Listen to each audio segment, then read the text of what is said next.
Bigyan ko kayo ng tips kung paano magpalaki ng mga thyme. Ito ang thyme na herb.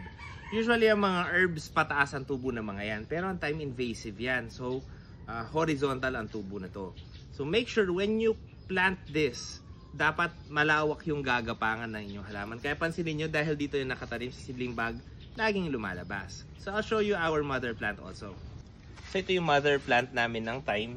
So tinanim na namin sa mas malaking seedling bag, pero still lumalabas pa rin sila. Kapag yan lumabas, makakalbo yan dito sa gitna. So I suggest, hanap kayo dito sa ilalim na may mga ugat, doon kayo mag-cut, tapos itanim nyo sa mga seedling bags para ganun kayo mag-propagate ng thyme.